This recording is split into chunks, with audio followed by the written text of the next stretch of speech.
Good evening, Sean, and yeah, we are hopeful, but Cork people are very modest, and we look forward to the remainder of the summer with some hope in terms of the prospect for our hurlers and indeed our footballs. But our dús barda bólam mhíchas a gháil de Joe agus an Cuiste a sochtún cuile veliv a nocht ag an ócáid. Agus cogórigus a dhéanamh leis a socht agrú na scoile seán.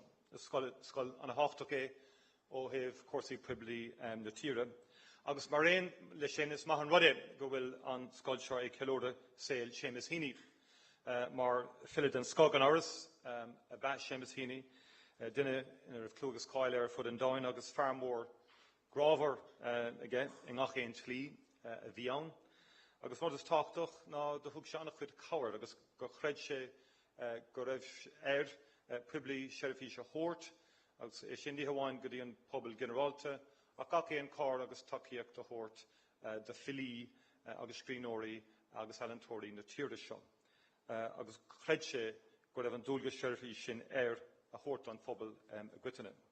And that sense of public service that Heaney actually had and believed he had a duty to give, not only to the general public but to poets in particular, I think is fundamental to the trust that he enjoyed with the Irish people and indeed with his fellow poets and artists. And it's something that those of us in public life must strive to emulate and to live out if trust is to be restored between those in public life and the public in general. And the lack of trust felt between the governed and the governing is undeniable, although those are terms I don't like. But in whatever way it's measured, there's a deep and long-term disbelief by the public that the people they elect to public office will always act in the public interest. And this is true in relation to parties which hold or have held power, and it's also true of those who like to present themselves as anti-establishment. It's even more true in relation to the Northern Ireland Executive, for example, where basic faith in the good intentions of parties continues to collapse. This sense of cynicism towards the role and behaviour of politicians is so embedded that last year we had the deeply cynical spectacle of a government putting up thousands of posters calling for fewer politicians. We've already moved beyond the Shannon referendum, and it is now rarely commented on. This is a mistake because it actually proves that the public's view of politics and politicians is far more complex and mature than is understood. The polls said that 80% supported the abolition of the Shannon. Fine Gael is reported to have carried out extensive research over 4 years confirming the idea that there would be a stampede in favour of a cull of politicians. Backed by their colleagues in Labour as well as by Sinn Féin, many left-wing parties and a substantial part of the media, this was seen by many as a close to unlosable proposal. It was also a proposal which summed up what is wrong in how government works in this country. And it should be a case study for the flaws of the current system and how the public is way ahead of the elite in understanding the need for reform to rebuild trust. Having carried out its polls and focus groups, the government decided it didn't actually need to consult with anyone about the reform of our national parliament. The Constitutional Convention, established with the supposed purpose of public debate, was expressly denied the right to discuss it.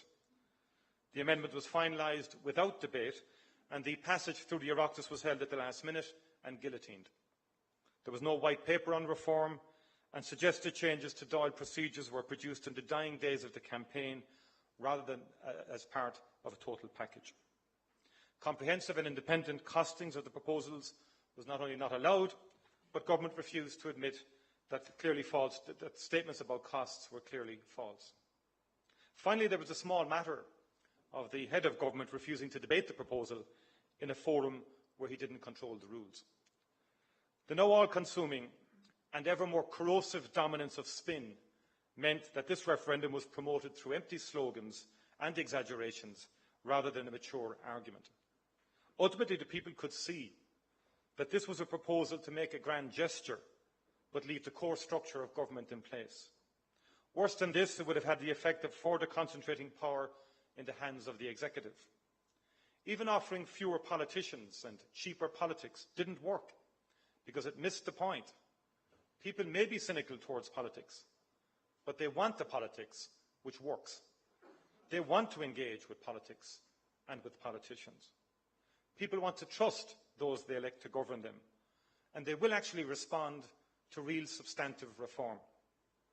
Reform involves change, but not all change is reform.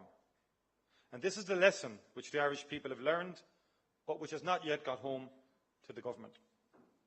As an aside, it's important also to address the clearly false idea that the government is unpopular now because it is, to use its own favourite phrase, took the tough decisions. A basic perusal of the facts shows that faith in the government collapsed well before it introduced its first budget.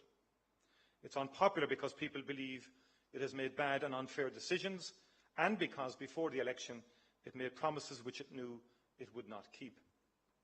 To restore trust in politics, we have to be willing to be genuinely radical in changing how public policy is developed and implemented in our country. We have to end the situation where governing is essentially a closed circle, where a large portion of elected representatives and the entire general public are shut out of any meaningful debate or influence. Today we have what is almost the exact opposite of a participative approach to governing. We have to reform our system so that policy cannot be driven by an overwhelming obsession with public relations. We must develop a politics which values expertise and independence. We have to give the public and all of their representatives a role in ensuring that policies are timely, well-founded, and genuinely address the issues concerned. Ultimately, we have to develop a standard of debate and engagement which puts substance ahead of spin. And this is not a case of extolling the virtues of motherhood and apple pie. It's actually clear how to turn this into specific proposals which could be implemented quickly. We in our party have published what is by far the most detailed and radical set of proposals to reform the workings of government and the Oireachtas. And these reforms aren't the traditional agenda of believing that everything is about creating forums where you can look for your opponent's scalp. They propose a genuine restructuring of the balance of powers within the system, and this involves holding the opposition to account just as much as the government. Our proposals are not about how many hours the Dáil sits, but what it actually does when it sits, and how to ensure that its work is both expert and independent. The presence of a government majority in Parliament should not give the government the right to control every element of policy development and evaluation. As the Taoiseach revealed in recent months, his definition of an independent parliamentary inquiry is one where he knows in advance what the members will do. Except in genuine emergencies, strict timetables and information requirements would ensure that every measure would be independently costed, its legal implications fully explored, the public consulted, and a detailed policy rationale set out.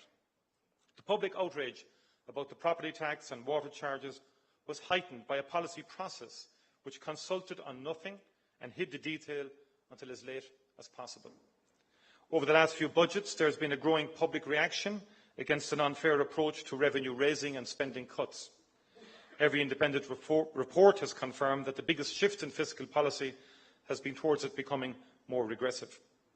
Instead of justifying the policy or questioning the reports, the government's response has been to stop publishing the damaging information. This year's budget was the first in 20 years which did not include tables on the distributional impact of measures. In area after area, the response of government is to deny the reality rather than engage with the facts. And this is a direct cause of public cynicism, and removing the ability of government to do this would have an immediate effect.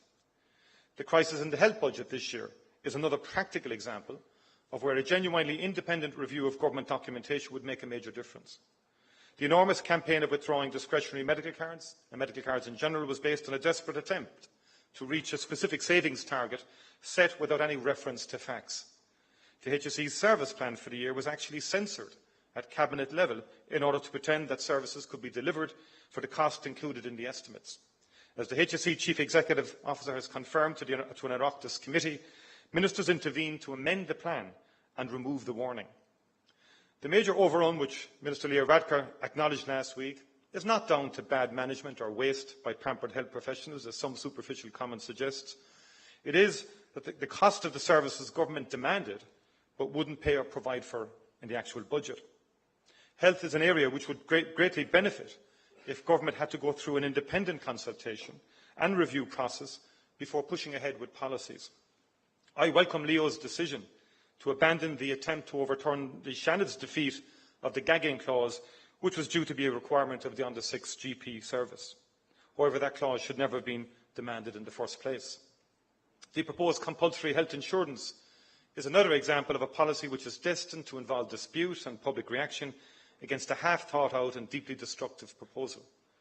It would involve a dramatic overhaul of nearly every element of public health services. The specific proposal is no equivalent in any other country. In spite of this, our government is claiming without evidence that it will deliver everyone whatever treatment they need as soon as they need it, and it won't cost anything. In an interview published this Sunday, Kenneth Clarke looked back on his time as Secretary of State for Health under Margaret Thatcher, and actually said his greatest achievement was stopping her demand for a compulsory private insurance funding model, with the state paying premium for those on low incomes. He said he looked at the facts and saw that it would, quote, be a disaster, hopeless, dreadful, unquote. What is interesting is that even under Margaret Thatcher, there were enough checks and balances in the British system to subject a major health reform to independent study and prevent its implementation, no matter how strong her commitment to it. In contrast, this policy has been official policy for both of our government parties for over a decade, yet no costings are available, and we have a white paper which is more about empty slogans than an objective review of evidence. The prospect of compulsory universal health insurance is undermining a system which had shown significant progress and was delivering sustained improvement in patient outcomes. Abandoning it now rather than first requiring the inevitable backlash from the public and professionals alike would show a commitment to a more mature, credible and constructive engagement with the public, the very thing which is required to rebuild trust. This is a moment of many unprecedented challenges being faced by all countries. The standard way of carrying out politics is no longer good enough. It's not sustainable to retain public legitimacy while leaving public engagement solely to the context of elections. Exactly the same goes for behaviour in the North. At the core of a crisis in public confidence in governing institutions there has been the constant refusal of parties to respect those institutions. The DUP and Sinn Féin have specialised in both being in government and attacking that government, and have in very serious situations attacked and made their support for basic institutions and laws conditional. I believe that there is an appetite for a politics which has more policy substance to it. People have shown repeatedly in recent years that they can accept radical decisions if they believe they are soundly based and will deliver. Anyone who goes to the doorsteps regularly can tell you that there is a significant level of substantive policy engagement on the doorsteps. One of the things which continues to strike me is how the public understand the global context in which Ireland operates. They know that the European and world economies are central to the success or otherwise of ours. They have humanitarian values which have remained strong no matter how pressing domestic concerns have been. They understand that Ireland has a need and indeed a duty to be a constructive international player. In the Dáil, many parties and independents have spent the last 6 months accusing the European Union's behaviour in relation to the Ukraine of being morally equivalent to that of Russia. The public has no such doubt and notices an imperial aggressor when it sees one. In March, President Putin openly talked about expansionist policies, and his Deputy Prime Minister said that Russia was entitled to control lands where its soldiers had died in the past. You don't need to know much history to know where this ends if countries put commercial links ahead of standing up against aggression. The situation in Gaza is also one where the Irish people have a deep interest and a strong position. And it is simply an outrage, what is going on. It is a humanitarian catastrophe. The plight of civilians in Gaza demands real action. What's going on there is disproportionate and involves the unacceptable slaughter of innocent children and women. And Ireland could and should join with other democracies in calling it as it is and proposing genuine substantive alternative solutions. Because failure to do so also saps public confidence in politicians, both nationally and internationally. People watch our behaviour in response to issues like Gaza and the Ukraine and make their own minds up in terms of our sincerity or our capacity to call it as it is. There are also many more areas where Ireland has a direct personal interest in international decisions, yet we have an approach to debate which avoids engaging the public. It's long past the time for a comprehensive re-evaluation of our approach to handling European issues. At the moment, the public mainly hears from those who try to say as little as possible and those who attack everything. This superficial and damaging debate means that Ireland is standing on the sidelines and not speaking up on behalf of reforms which would benefit us and the whole of Europe. On the banking union, the budget, enhanced cooperation and many other areas, Ireland has no public policy beyond supporting what emerges. Of course, this feeds disillusionment, particularly when there are many parties and individuals eager to put as much blame as possible on the European Union for every problem. The benefits of a more ambitious and open approach to European debate are starting to be seen in Britain, or more correctly in England, which is the only part of the current United Kingdom which has a large-scale anti-EU sentiment. In preparation for the in-out referendum in 2017, a review of competencies has been launched. David Cameron may be the first ever Prime Minister to announce that there would be negotiations on an urgent and passionately held issue, but he would first need 2 years to decide what those negotiations would be about. Because of the insistence of the Liberal Democrats, full public consultations have been taking place, and there is a commitment to reports based on facts, not ideology. This is causing a huge problem for some Eurosceptics because the facts are not matching their claims. For example, it was reported at the weekend that the report on migration and labour policies is being withheld because some do not want to acknowledge that while 2.3 million non-British EU citizens live in Britain, 2.2 million British people have emigrated to other EU countries. Another problem has been caused by the fact that while Eurosceptics claim the EU damages employment, economists, employers and unions are saying the exact opposite.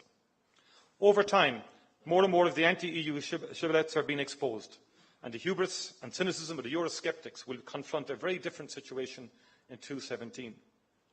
The only way to confront, stereotype and increase Ireland's influence is to move beyond the superficial and occasional debate we have now and replace it with a substantive and consistent engagement with European issues. The Irish public is known for its level of interest in the news. Unfortunately, we have a politics which makes no use of this and which treats people almost as infants to be sold policies rather than actively engaged with. Changing this requires us all to have a commitment to valuing independence and expertise. We need to engage the balance of powers within politics to allow all public representatives to play a constructive role and equally to be held to account. There is a loss of trust, but there's no loss of engagement or hope. The public is, I believe, willing and eager to respond to political debate which is more informed and balanced, where the deck is not always stacked in the government's favour and where we value debate rather than run from it. And I noticed in the commentary and the booklet that's associated with this school and this particular debate that reference was made to politicians in the hosting of clinics and clientelism in a multi-seat PR system, and very often the bane of those academics who watch our system. But it's interesting, returning to the theme of Heaney's life and how he lived his life, that when I was speaking in the Dáil after the death of Seamus Heaney, I rang a Munster poet, Thomas McCarthy, born in Waterford, now living in Cork, for his observations on the contribution of Seamus Heaney. And forgive me when he said to me, he said, look, Micheál, he said, Heaney was a bit like Jackie Fahey among the poets. Now, Jackie Fahey, for those of you who are too young, was the quintessential clientelist politician in Waterford. And essentially he said that Heaney answered every letter, returned every phone call, and tried to fulfil every request to attend another poet's launch or reading. He wore himself out helping other poets and artists because he had a profound sense of public duty. He summed up the reasons for this to McCarthy by stating that when one had a great harvest, one had to share it with the neighbour. Of course, Heaney added much more than that. He added substance to that trait of his in the quality, depth and breadth of his poetry. And that is the challenge for us in public life, not just to mind people, but actually to add depth and breadth and quality to their lives, and in so doing, regain their trust. Thank you very much indeed.